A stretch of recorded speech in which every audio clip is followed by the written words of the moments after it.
गाय को छोड़ करके बाकी किसी को नहीं छोड़ता। बकरा खा जाता है, मुर्गा खा जाता है, भैंसा खा जाता है, पाड़ा खा जाता है, छिपकली खा जाता है, सांप खा जाता है, बिच्छू खा जाता है, कॉकरोच खा जाता है, क्रोकोडाइल खा जाता है। एक से मैंने पूछा, भाई तूने क्या क्या खाया? बोले बाबा जी आदमी को छोड़ के बाकी सब कुछ खाया।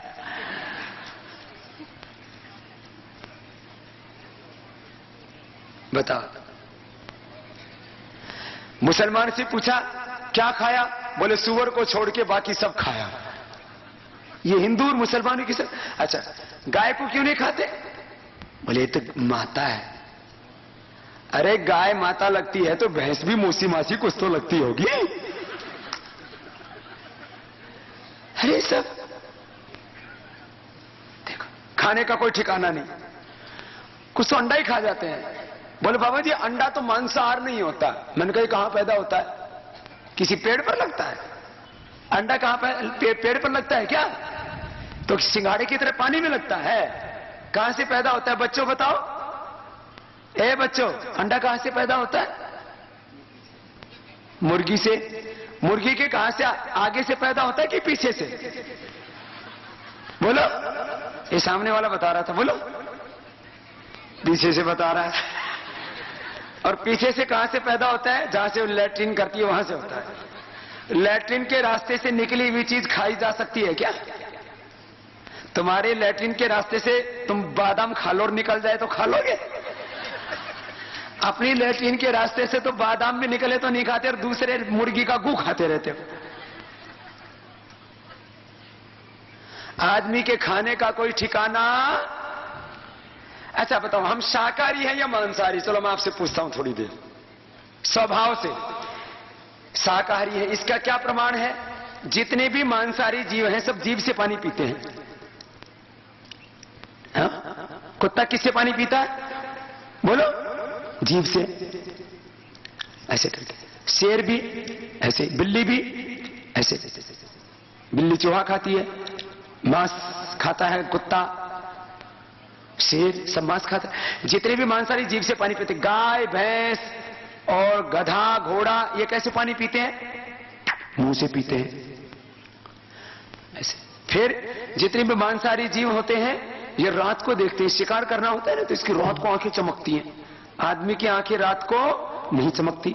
बहुत से जितने भी मांसाहारी जीव हैं इनको पसीना नहीं आता है। आदमी को पसीना आता है। वो उनको पसीना इसलिए ना तो वो हीट होता है तो उसको पचाना पड़ता है ना, मांस को पचाने के लिए अलग तरह की। और याद रखो मांसाहार मनुष्य की प्रकृति का हार नहीं है।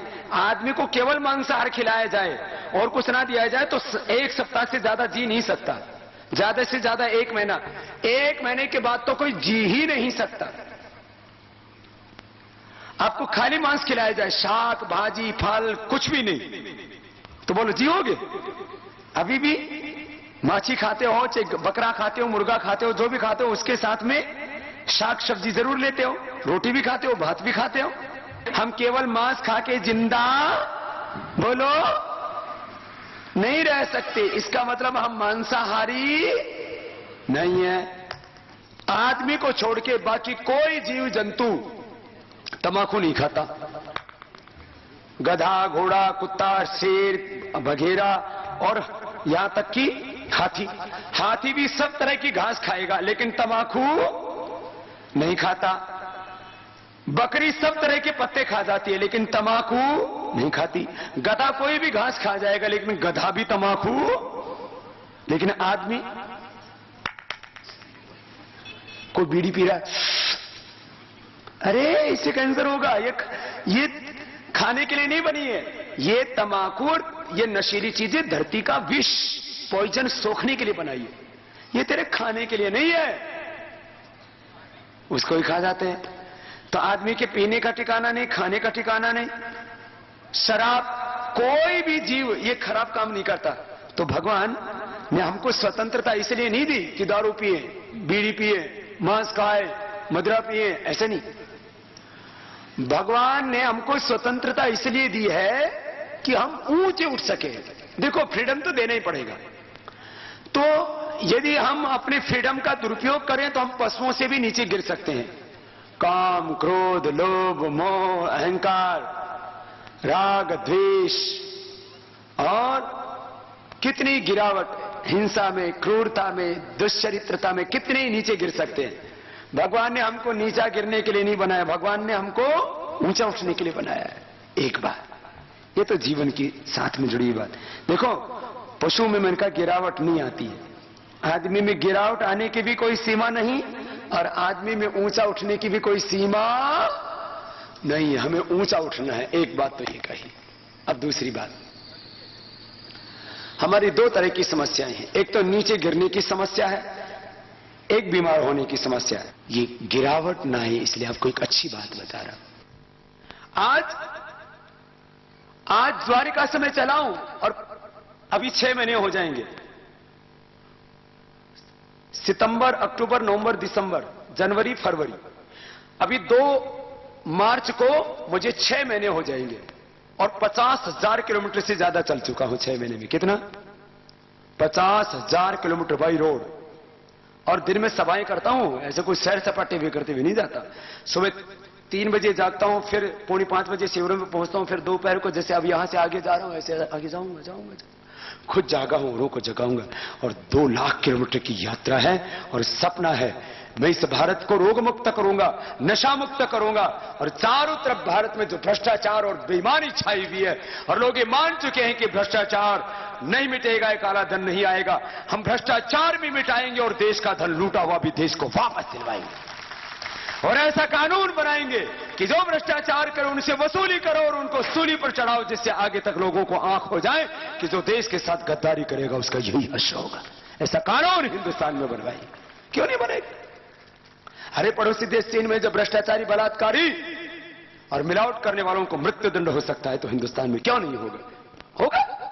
जैसे आप अपने घर के 2-4 लोगों को सुखी देखना चाहते हैं, स्वस्थ देखना चाहते हैं, उनको बहुत अच्छा देखना चाहते हैं और उनको खाता पीता देखना चाहते हैं कि उसके पास में किसी चीज का अभाव ना हो, बीमार ना हो। एक घर में एक व्यक्ति भी रोगी हो जाए, एक घर में एक व्यक्ति भी कोई ड्रग एडिक्ट हो जाए, बहुत शराब, बीड़ी, सिगरेट आदि पीने लगे तो पूरा घर सुबह से शाम तक जो है उसमें अशांति होती है। और एक भी व्यक्ति को खाने के लिए एक बार की भी रोटी ना मिले तो आपको कितना दुख होगा। जैसे आप एक परिवार के बारे में सोचते हो, ऐसे मैं पूरे हिंदुस्तान के बारे में सोचता हूं कि मेरे हिंदुस्तान में एक भी व्यक्ति भूखा ना सोए, अभावग्रस्त ना हो, रोगी ना हो, दरिद्र ना हो, नशा ना करे, निराशा में ना जिए। ऐसा हिंदुस्तान बनाने के लिए मैं सुबह से शाम तक घूमता हूं। नहीं तो मुझे क्या नहीं दिया भगवान ने? सब कुछ दिया।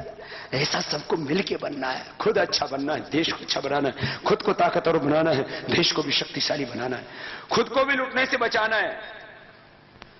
हम लुटते हैं बीमारियों में, हम लुटते हैं बुराइयों में और हमारा जीवन बर्बाद होता है निराशा में, नकारात्मकता में, आलस्य में, अज्ञान में।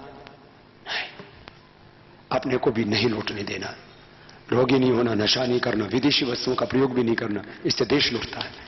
और देश को लूटते हैं फिर भ्रष्टाचारी, गद्दार, चोर, बेईमान लोग, इसको भी नहीं लूटने देना। अभी तक तो 400 लाख करोड़ रुपए लूटा है, आगे ना बचाए तो करीब 10,000 लाख करोड़ के तो नेचुरल रिसोर्सेज हैं, वो सब लूट लेंगे। इसलिए एक भी भ्रष्ट और बेईमान लोग सत्ता में नहीं रहना चाहिए।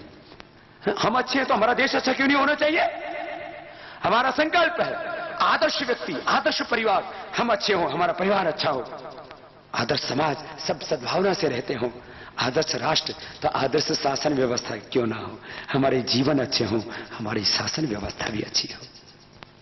अब दूसरी बात बीमारियों की, ये भी तो मेरा धर्म है। किसी को एक भी बीमारी हो जाए ना बहुत दुख होता है। सिर में दर्द हो फिर तो आदमी को इसे दबाता है, सिर में दर्द हो तो फिर ऐसे बांधता है, जब जोर से दर्द हो जाए तो फिर ऐसी माताएं बहनें ऐसे बांध के और फिर पड़ जाती है बेचारी। माथे में तेज सा दर्द हो तो बांध लेते हैं ना ऐसे, हाँ? तेज सा दर्द होता है ऐसे बांध लेते हैं, हाँ? ऐसे बांध के फिर पड़ जाती है। क्या करेंगे सिर में दर्द हो जाए तो? सिर में दर्द हो जाए तो एक तो अनुलोम विलोम करो, दूसरा बादाम का तेल या गाय का घी नाक में डाल लो, सिर में दर्द ठीक होगा ही नहीं। फिर बहुतों को सिर में दर्द होता है ना, ये इलाज बता दिया। बादाम का तेल या गाय का घी नाक में डालो और उसको निकल जाओ, अंदर जाएगा ना, वो तो ताकतवर चीज है, अच्छा ही रहेगा। और इधर दिमाग की नस नाड़ियों को ये सबको ठीक कर जाएगा, सिर में दर्द नहीं होगा।